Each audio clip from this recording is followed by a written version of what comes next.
a la presidencia al Partido Morado, que va a elegir, como digo, su nueva dirigencia el próximo 30 de diciembre, en vísperas de Año Nuevo. A ver si el Partido Morado tiene también un año nuevo. Entonces, Luis, ¿cómo está usted? Gracias por estar con nosotros. ¿Cómo estás? Muchísimas gracias por la invitación a tu programa y atento a lo que quieras conversar sobre el partido, sobre la política nacional. ¿Quién es usted? ¿De dónde viene? ¿Y cómo se engancha con el Partido Morado? Conversábamos, yo lo conocía a usted como tributarista.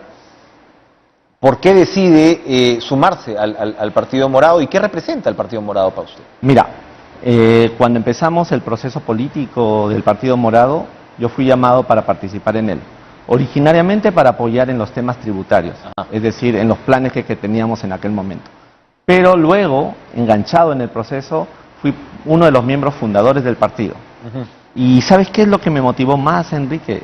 Fue el tema de la posibilidad de dejar una institución para el país. Desde el comienzo tuvimos claro que nosotros teníamos que tener dos rupturas con la clase política de aquel momento. En primer lugar, el tipo de política que se hace. Nosotros llamábamos en aquel momento una política diferente. Hoy día podría decirte una política que bloquee todo intento por destruir al país. Esa era nuestra concepción inicial. Pero además queríamos romper con el egoísmo político. Ese es un concepto bien interesante, Enrique. Se trata de lo siguiente.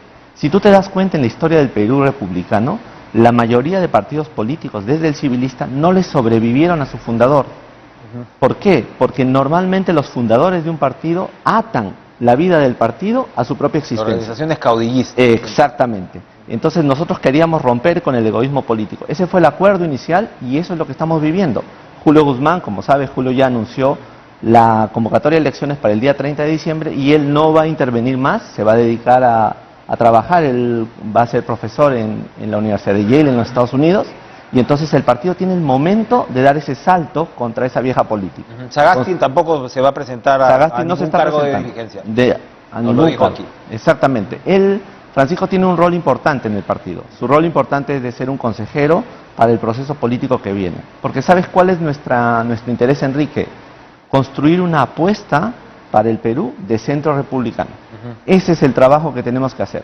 Fíjate, un partido institucionalizado, con nuevos cuadros políticos, construyendo una nueva manera de entender qué es lo mejor para el Perú desde el centro republicano. Esa es la tarea. El centro republicano. Muchos dicen el centro es, en estos tiempos de polarización, es timidez, ¿no? Es blandura, y se señala que es casi imposible que un centro pueda, de alguna manera, y claro, el centro, lo que pasa es que el centro incorpora distintas tendencias, las procesa, etcétera, etcétera, pero digamos, desde entre un señor López Aliaga y un señor Cerrón, de repente es difícil, y en medio de las particularidades que tenemos, cómo se hace política ahora, cómo la gente consume redes sociales, etcétera, etcétera, etcétera, ¿cómo reposicionar el centro? ¿Cuál es ese desafío? Mira, fíjate, yo he estudiado mucho el tema del centro a nivel profesional y académico, y te puedo decir tres cosas. El centro se puede entender de tres formas, Enrique.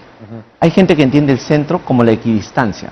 Es un poco lo que tú dices, un centro tímido, un centro que siempre está midiendo, como un espacio político. Yo honestamente creo que eso es insuficiente para hablar del centro. El segundo centro, como concepto, es el centro como metodología, manera de resolver los problemas. Y ahí estamos un poquito más metidos. ¿Qué es eso? Es cuando tú eres capaz de conciliar, de acordar, de traer a los extremos para hacer un proceso de deliberación y de acuerdo. El centro trae a los extremos para el acuerdo. Pero eso sigue siendo insuficiente, Enrique. Para nosotros el centro es republicano. ¿Qué quiere decir eso? Que el valor fundamental de la república está en que las personas puedan hacer su proyecto de vida. Ese es nuestro valor inicial. Es decir, libertades para las personas. Y el Estado tiene que estar al servicio de esas libertades. Eso es lo que se llama planes de vida promovidos desde el bien público. Eso es el centro republicano. La gran promesa de la vida peruana de la que nos hablaba y que seguimos hablando de ella. Y a mí no me parece que es neutral, ni que es tímido. Es absolutamente importante, vigente y fuerte. ¿Sabes qué es lo que pasa? Que la gente cree que el centro se queda solo en un espacio. Yo creo que el centro no es un espacio. Es una manera de entender el país. Es una forma de hacer política. Y lo hemos demostrado nosotros. Hemos introducido al Perú nuevamente un modelo de política decente. Es decir, una política donde la gente no le robe al país, donde la gente no le mienta al país, donde la gente no sea no meritocrático, es decir, poco técnico, y por eso el centro republicano es el mejor factor para atraer los extremos. Son valores que están puestos en entredicho ahora mismo, ¿no? O sea, hoy hemos escuchado al presidente de la República decir que su trayectoria no se va a manchar por rumores, pero lo conversamos con Sagasti también hace algunas semanas. Él, por ejemplo, no recibió, Sagasti, a ningún proveedor del Estado en Palacio de Gobierno. Y evidentemente estamos pues, digamos, confrontando el riesgo sobre la meritocracia en sí misma, ¿no? Sí. Entonces, a ver, ¿cuál es el momento que está viviendo el país? Porque estamos hablando de una crisis, si no es de ignorancia, de cómo funciona la cosa pública, de valores, ¿no? Sí, es una crisis muy profunda. Yo recuerdo que cuando era joven, en los años 90, nosotros luchamos contra una manera de hacer política que era representada por el fujimorismo en aquel momento. Creímos que venía una ruptura institucional y la ruptura no surgió. ¿Sabes por qué, Enrique? Porque creo que hay un problema muy de fondo de praxis política. ¿Qué es eso? En teoría, los equipos de los partidos deberían ser las élites políticas del país, que están al servicio del conjunto. Eso no ha ocurrido. La vieja política sigue existiendo. Y todo lo que está en entredicho es la manera de hacer política, la forma como los ciudadanos son representados y cómo se usa el poder, o para el servicio o para la individualidad. Yo quiero insistir en la idea del egoísmo político. Yo siento que los políticos que están hoy día en la escena discutiendo poder, relacionando poder, son egoístas porque solo les interesa a ellos. Tenemos que hacer una ruptura, Enrique. Ahora, tú me dices, ¿es un problema de cultura? Sí, pero hay mucha gente en el Perú, mucha gente en las universidades, en la sociedad civil, en los propios partidos que intentan hacer otra forma de hacer política. Yo creo que el Partido Morado es una experiencia de ese tipo, nació de eso, del hartazgo de un tiempo que pasó y de la urgencia de un nuevo tiempo. ¿Cómo combatir el estereotipo caviar? Porque, digamos, entre los blandos y todo está este mote del caviar, que lo que le dicen es, oigan, ustedes no han ganado nunca elecciones, pero han tenido el control, ¿no?, del Estado desde la caída precisamente del fujimorismo, y es una suerte de red, etcétera, etcétera, etcétera. Y es tan feo, pues, además, ese término caviar, porque suena a izquierdista pituco, pues, ¿no? A frívolo. ¿no? A frívolo. A izquierdista pituco, básicamente. A frívolo, digamos. ¿No? O sea, mira, yo creo que un morado, si te refieres a nosotros, o una persona que quiera al país y quiere cambiar el modelo de política, tiene que tener una cuestión a la base. ¿Sabes qué es? Lo que tú dices es lo que haces. Se llama la madera política. Yo creo que a nosotros no nos pueden acusar nunca de ser frívolos. Nosotros hemos luchado en los momentos más difíciles, como ahora en el tema educativo, y hemos defendido lo que creíamos. La segunda cuestión es la siguiente. Nosotros creemos en el mérito. Nosotros no construimos cadenas de relaciones. Lo que nosotros queremos hacer es un partido y un proceso político donde todos estén interviniendo. Te voy a poner un ejemplo de esto, ¿no? Ahora en las marchas. Hubieron unas marchas hace unos días. Sí. ¿Cuál era el objetivo de las marchas? Luchar contra un modelo de relaciones políticas que quiere traerse abajo lo mejor que podemos pensar del país. Es la educación y la educación universitaria. Muy bien, tú has visto redes, tú has visto grupos de relaciones. ¿Quiénes son los que han marchado? Revisa las escenas. Son universitarios y son militantes de partidos, entre ellos el Partido Morado, donde tú ves cantidad de gente. Eso no puede ser considerado como frívolo en la política. Había una señora, Enrique, que participó y que tenía un bastón. Participó toda la marcha. Yo le pregunté al final, ¿y por qué estás aquí? ¿Y sabes qué me dijo? Porque yo creo en la educación distinta y creo que esto va a cambiar al país. El testimonio de las personas es lo que a nosotros los morados nos aleja de esos motes de frivolidad, de caviar. Usted es tributarista. Sí. Estábamos en medio de un debate todavía, ¿no? Un proceso de reforma tributaria donde ya, digamos, le han cortado las uñas a la propuesta del gobierno, sobre todo por el lado minero. Los mineros, por ejemplo, usted desde su perspectiva, ¿deberían pagar más impuestos?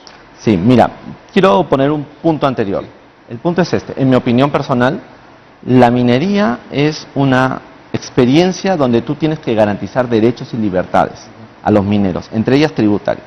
El minero no tiene un problema con discutir la cantidad de tributos, sino tiene un problema en discutir la seguridad jurídica que viene en la aplicación del tributo. Yo creo que eso es lo primero. Lo segundo, hay una discusión importante sobre cuánto aporta al PBI la reforma minera que planteaba el gobierno. Y tú te acordarás aquel documento del Fondo Monetario que dice que es tanto. Muy bien, aquí ha habido opacidad. Y yo creo que ese es el mensaje para el ministro de Economía. Cuando tú discutes una reforma tributaria y pides facultades, tú abres todas las cartas.